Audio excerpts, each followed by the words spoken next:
What about processes, ombudsmen? What are they and how are they used? They most frequently arise in consumer types of complaints. So, for example, there's the Financial Services Ombudsman, Yes. and there's quite a low monetary limit on the size of the cases they will handle. And typically, they will receive a complaint and then consider it and make an adjudication.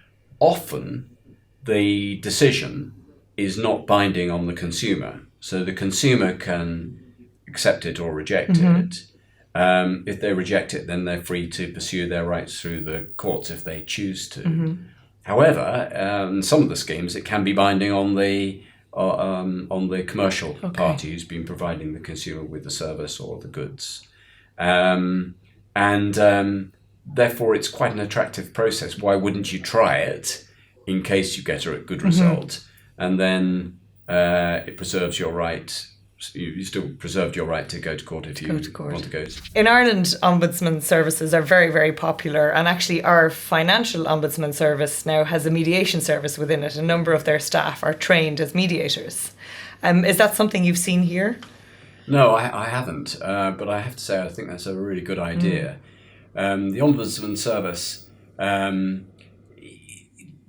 it only is as good as the individuals who are looking at a particular case.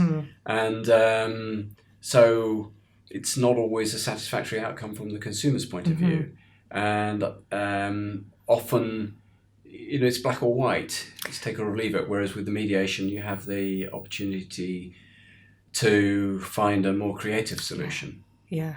And I guess that's particularly relevant maybe in consumer processes where, there might be limited resources and a straightforward repayment might not be possible. Or I know in banking contexts in Ireland, there are often a lot of discussions with the Financial Services Ombudsman on repayment of loans where more creative solutions have to be found. And that's where the mediation services within that service have come in. No, absolutely. I can see in consumer disputes, finding alternatives to the zero-sum game is a great idea.